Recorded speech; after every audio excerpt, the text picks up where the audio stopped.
Hi guys, good morning. আপোনালোকে ভালে আছেনে? মই ভালে আছোঁ। আপোনালোকে কি কৰিছে বাৰু? মই বৰ্তমান এতিয়া অকণমান মানুহজনক আৰু ল'ৰাটোক খানা খুৱাই বোৱাই পঠিয়ালোঁ। ল'ৰাটো স্কুললৈ গৈছে, মানুহজন নিজৰ কামলৈ ওলাই গৈছে।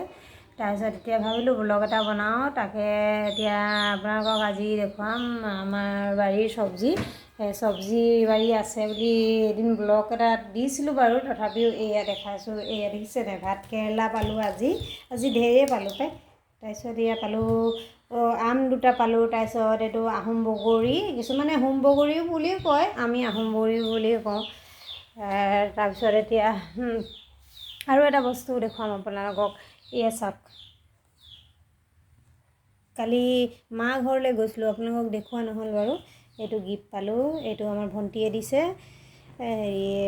খুৰাৰ ছোৱালী, তাই মানে কাপোৰ বিক্ৰী কৰে। বাই বোলে এইকেইটাই লৈ যোৱা, বেলেগ আৰু তেনেকৈ বস্তু শেষেই হ'ল তাৰ। তাৰপিছত এইকেইটা দিলে। তাৰপিছত সেইদিনা বাইদেউৰ ঘৰলৈ ঈদ খাব গৈছিলোঁ, বাইদেৱে দিলে এটা নাইটি।